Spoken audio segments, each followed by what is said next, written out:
आज हम पढ़ने वाला टॉपिक्स, जैसे कल टॉपिक हो गया था डीपोलराइजेशन एंड रीपोलराइजेशन। आज हम पढ़ेंगे ह्यूमन नर्वस सिस्टम और उसके अलग अलग पार्ट्स को हम समझने का प्रयास करेंगे। आई होप सो कि कल आपको क्लियर समझ में आया होगा। आज हम पढ़ेंगे ह्यूमन नर्वस सिस्टम। ह्यूमन के अंदर के नर्वस सिस्टम को डिटेल धीरे धीरे धीरे एक पार्ट वाइज हम समझने वाले हैं। तो स्टार्ट करते हैं student. Next topic, human nervous system. मतलब हमारे ह्यूमंस के अंदर में जो नर्वस सिस्टम है वो काफ़ी विकसित, डेवलप्ड है और जटिल भी है, कॉम्प्लेक्स भी है। कैसे? क्योंकि हम अलग अलग चीज़ों को महसूस कर सकते हैं, समझ सकते हैं। इसी बेस पर कि कैसे समझ सकते हैं और कहाँ कहाँ से समझ सकते हैं, ह्यूमन नर्वस सिस्टम को 3 भागों में डिवाइड किया गया है। Central nervous system, peripheral nervous system और ऑटोनोमस नर्वस सिस्टम। ऐसे सीएनएस, पीएनएस और एएनएस 3 भागों में इसको डिवाइड किया गया है। स्टार्ट लेते हैं हम सीएनएस से, सेंट्रल नर्वस सिस्टम, जो कि हमारे ब्रेन से रिलेटेड है। मतलब सीएनएस में हम ब्रेन और उससे रिलेटेड पोर्शन को डिस्कस करने वाले हैं। चलो स्टार्ट करते हैं CNS. CNS is the brain and spinal cord of the central nervous system. Central nervous system के 2 पार्ट मेन हैं, एक है ब्रेन और दूसरा है स्पाइनल कॉर्ड। ठीक है, क्योंकि स्पाइनल कॉर्ड ब्रेन से ही रन होती है, इसलिए इसको ब्रेन से जोड़ा गया है। Brain is enclose with in the box, brain box और क्रेनियम। क्रेनियम या ब्रेन बॉक्स, जिसको हम लोकल भाषा में कौटी जिसको कहते हैं, सर की हड्डी, उसको ब्रेन बॉक्स या क्रेनियम कहा जाता है, of the skull. These brain box or cranium run the spinal cord, occupy in the ventral vertebral canal of the vertebral column। Brain से जो, या हम कहेंगे स्कल से या ब्रेन बॉक्स से जो वर्टिब्रल कॉलम, जिसकी रीढ़ की हड्डी कहते हैं हम, जो रन होती है, उसके थ्रू स्पाइनल कॉर्ड उसके अंदर से रन होता है। मतलब अगर हम देखें, ब्रेन बॉक्स या क्रेनियम के अंदर में ब्रेन रहेगा और ठीक क्रेनियम के नीचे से एक छोटा सा छेद रहता है, उस छेद से स्पाइनल कॉर्ड वर्टिब्रल कॉलम के अंदर से, भीतर से रन होती है। इसलिए रीढ़ की हड्डी अंदर से खोखली होती है, क्योंकि उसके अंदर में स्पाइनल कॉर्ड होता है। Inner to this bony covering there are 3 protective membrane called meninges. इस ब्रेन के ऊपर में और क्रैनियम के नीचे एक प्रोटेक्टिव कवरिंग होती है, उसको कहा जाता है माइनिंग। उसको माइनिंग कहा जाता है। These meninges protect the brain from various part of the brain and spinal cord को प्रोटेक्ट करने का काम उस माइनिंग का होता है। एक्चुअली ये चीज़ थी 3 layer which present above the brain and below the cranium, protect to the brain from any type of mechanical injury. These protect the brain and spinal cord from any types of injury. These are the 3: dura mater, arachnoid matter and pia matter। ऐसे 3 होंगे। कौन से? डूरा matter, arachnoid mater और तीसरा है पिया matter. This one is पिया matter. ठीक है, तो हम पहले डायग्राम को समझ लेते हैं तो बेटर रहेगा। This is the oral structure of this 3 minings. पहले समझ लेते हैं इसको। पहला, ऊपर जो दिखा है स्काल्प, मतलब हमारे सर के ऊपर में, जो ह्यूमन हेड के ऊपर में जो ऊपर की चमड़ी दिखाई देगी, उसको स्काल्प कहा जाता है। पहला स्काल्प। उसके ठीक नीचे जो येलो कलर का दिख रहा है, this are the brain box और स्कल या क्रैनियम, जिसको हम हड्डी कहते हैं लोकल भाषा में। ठीक है, ठीक उसके नीचे तो पोस्टीरियर ड्यूरा मैटर के दो लेयर बनाया है, ठीक है, दो लेयर है, posterior dura mater and meningeal dura mater के दो लेयर, ठीक है। एक लेयर जो स्कल के करीब है और दूसरी लेयर जो अराचिनॉइड मैटर के करीब करीब मिलेगी। तो इसको पोस्टियल ड्यूरा मैटर और माइनेंजियल ड्यूरा मैटर कहा जाता है। उसके ठीक नीचे मतलब बीच में तीसरी लेयर अराचिनॉइड मैटर या सेकंड लेयर, ये अराचिनॉइड मैटर ड्यूरा मैटर और पिया मैटर के बीच में मिलेगी, ठीक है, ड्यूरा मैटर और पिया मैटर के बीच में मिलेगी। These arachinoid matter have the space which is present known as the subarachnoid space। उसके बीच में जो स्पेस रहेगा किसके में, पिया और अराचिनॉइड के बीच में, अराचिनॉइड और ये पिया के बीच में जो रहेगा उसको सब अराचिनॉइड स्पेस कहा जाएगा। और तीसरी जो है पिया मैटर, ये ब्रेन से चिपकी हुई रहेगी और इसमें कोई गैप नहीं रहेगी। और उसके ठीक नीचे सेरिब्रल कॉर्टेक्स या हम कहेंगे ब्रेन रहेगा। तो इस तरह से ड्यूरा मैटर ब्लू वाली, वाइटिश जो दिख रही है वो अराचिनॉइड मैटर, और ब्राउन कलर की चॉकलेट कलर की जो लेयर दिख रही है वो है पिया mater.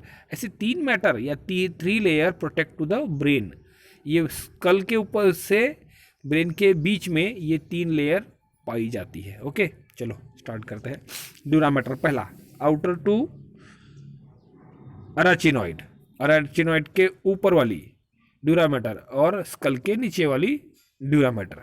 It is the outermost tough non vascular thick fibrous meninx. ये कहाँ पर कैसी है, बहुत टफ है, वस्कुलर नहीं है, मोटी है, फाइब्रस मैनिंग्स है, मतलब ये प्रोटेक्टिव नेचर की बाहर की लेयर होगी। It is attach to the inside to the cranium से बाहर अंदर से अटैच रहेगी। It is separate from the underlying arachnoid mater by the subdural space filled with the serous fluid. ये सॉरी क्रैनियम्स के और अराचिनॉइड मैटर के बीच में एक स्पेस पैदा करती है और इस स्पेस में एक फ्लूइड होगा, इसका नाम है serous fluid, which separate dura mater to arachnoid mater और ड्यूरा मैटर को ये क्या करती है, सेपरेट कर देती है सीरस फ्लूइड।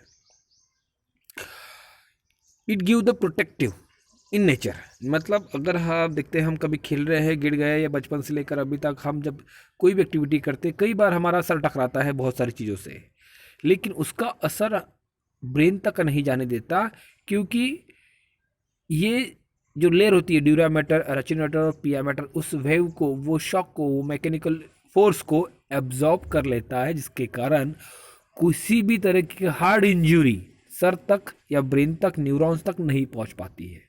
ये एक तरह का प्रोटेक्टिव है। साथ ही साथ जैसे हम पढ़ने वाले हैं कि ये सूखने से, डेसिकेशन से भी इनको प्रोटेक्ट करता है। कैसे? नेक्स्ट, अराचिनॉइड मैटर, ठीक है।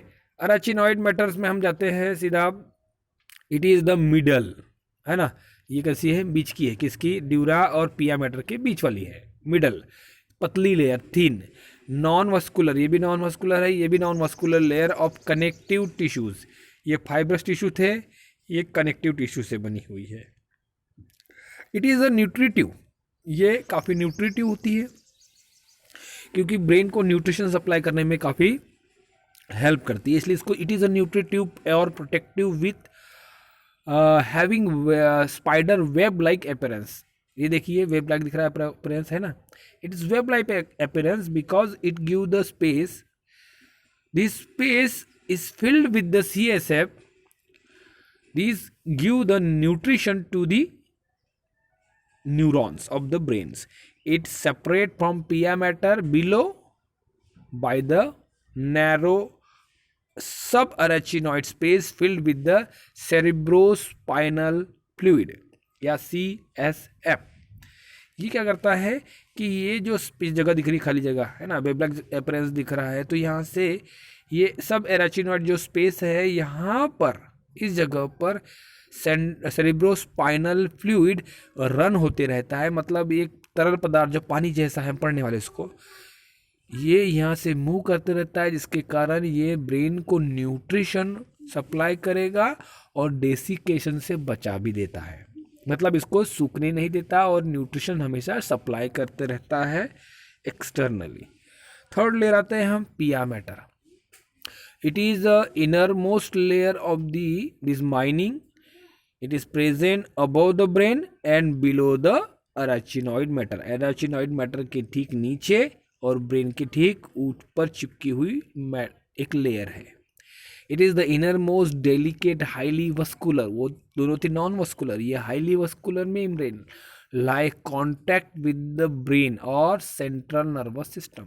ब्रेन से ये चिपकी हुई रहती है और उसके साथ साथ ही रन करती है। देखेंगे आप यहाँ भी देख रहे हैं, खांच है, गायरीज है, सॉरी सल्की है, तो सल्की के ऊपर में ये चिपकी हुई, अंदर में भी चिपकी हुई, और it give the nutrition. Vascular है तो न्यूट्रिशन आराम से अंदर तक ब्रेन तक सप्लाई करने का काम करता है। It is highly vascular and hence nutritive in function. ये सप्लाई करने का, न्यूट्रिशन सप्लाई करने का काम आसानी से कर पाती है।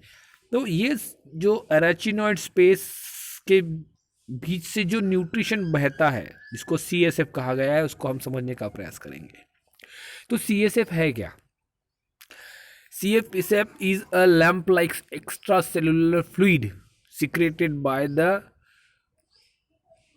choroid plexus of pia mater।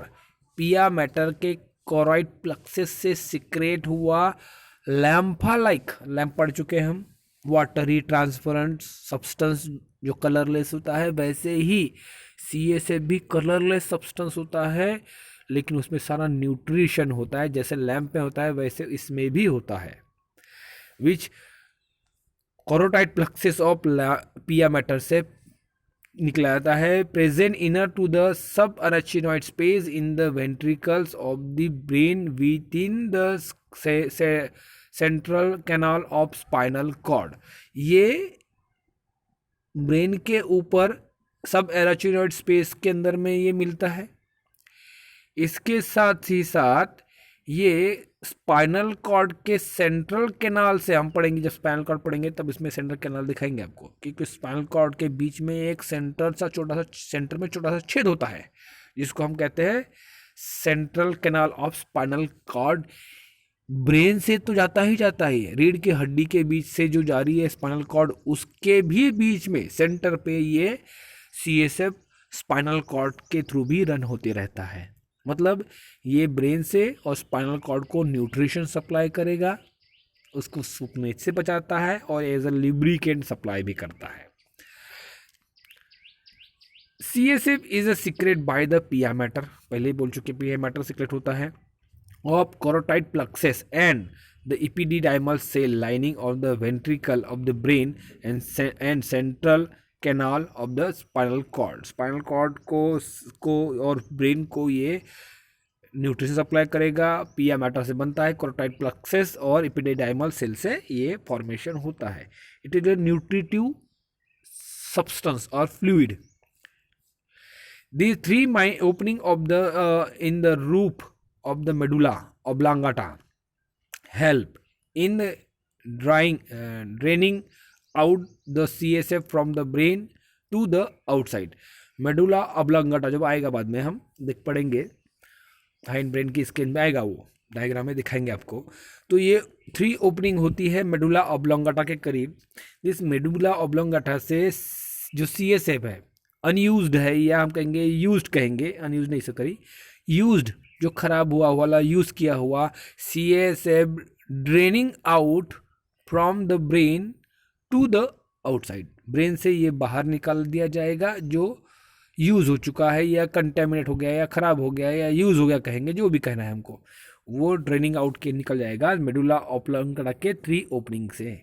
और ये CSF बाद में the meninges of and CSF act as a shock absorber protective to the brain spinal cord from the any type of mechanical injury. पहले हम बोल चुके हैं ये शॉक को, मैकेनिकल इंजरीज को से ब्रेन को और स्पाइनल कॉर्ड को प्रिवेंट करता है, प्रोटेक्ट करता है।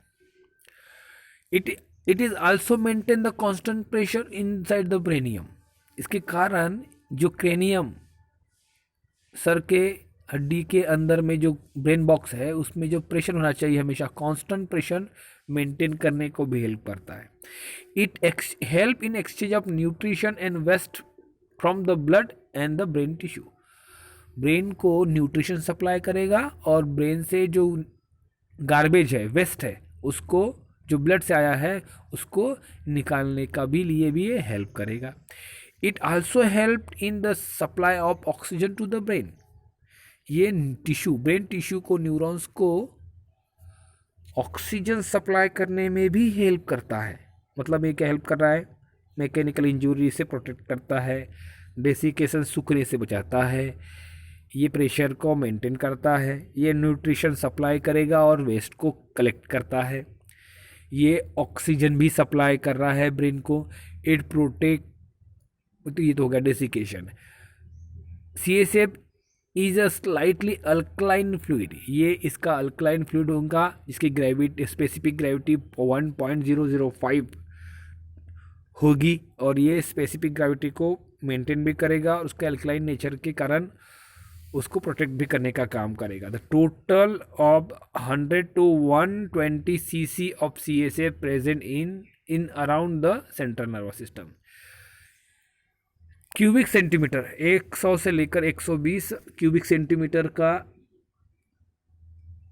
अमाउंट या उसकी quantity CSF central nervous system के इर्द गिर्द इसकी पाई जाती है, जो कांस्टेंट प्रेशर को मेंटेन करती है, न्यूट्रिशन सप्लाई करेगी और सूखने से भी बचाता है और प्रोटेक्ट भी करता है। This all about the minings. ये सारी जो इंफॉर्मेशन है वो माइनिंग्स, पिया मैटर, अराचिनॉइड मैटर और dura matter, sorry sequence change हो गई, ड्यूरा, अराचिनॉइड एंड पिया मैटर को और उससे related CSF central cerebrospinal fluid CSF को डिस्कस कर चुके हैं। अब जो हम पढ़ने वाले हैं ये ह्यूमन ब्रेन को हम अभी, ये ऊपर होगी। अब आप एक्चुअल पोजीशन है जो सेंट्रल नर्वस सिस्टम का है ब्रेन। अब ब्रेन को समझने का प्रयास करेंगे। पहले तो है human brain. It is all aspect of brain called the encephalology से ब्रेन जिस शाखा में, ब्रांच में स्टडी की जाती है बायोलॉजी के अंदर में, तो उसको इंसिफेलोलॉजी कहा जाता है, जिसके अंदर में सिर्फ हम जिसको जनरल में कहते हैं ब्रेन स्पेशलिस्ट, है ना, लेकिन बायोलॉजी में उसको इंसिफेलोलॉजी कहा जाता है। अब आते हैं हम ब्रेन की ओर। ब्रेन के एक्चुअली 3 हिस्से होते हैं, 3 भाग होते हैं, fore brain, mid brain, hide brain. Hide brain तो आपको पता है, आपको छोटा दिमाग नाना पाटेकर जी ने बता दिया था बहुत पहले, बहुत सारे लोगों को पता हो गया छोटा दिमाग होता है, तो हाइड ब्रेन, ठीक है। फोर ब्रेन और midbrain, they are the frontal part of the brain. Brain के मेन हिस्सा फोर ब्रेन, बीच वाले हिस्से को मिड ब्रेन और हाइंड ब्रेन जो लास्ट पार्ट है, इसे 3 भागों में ब्रेन को बांटा जाता है ब्रेन के अंदर में। तो चलो स्टार्ट करेंगे हम फोर ब्रेन को आज इंट्रोडक्टरी बेस पर, बाद में उसको हम डिटेल में और पढ़ने वाले हैं क्योंकि ये आज के टॉपिक में काफ़ी लंबा हो जाएगा।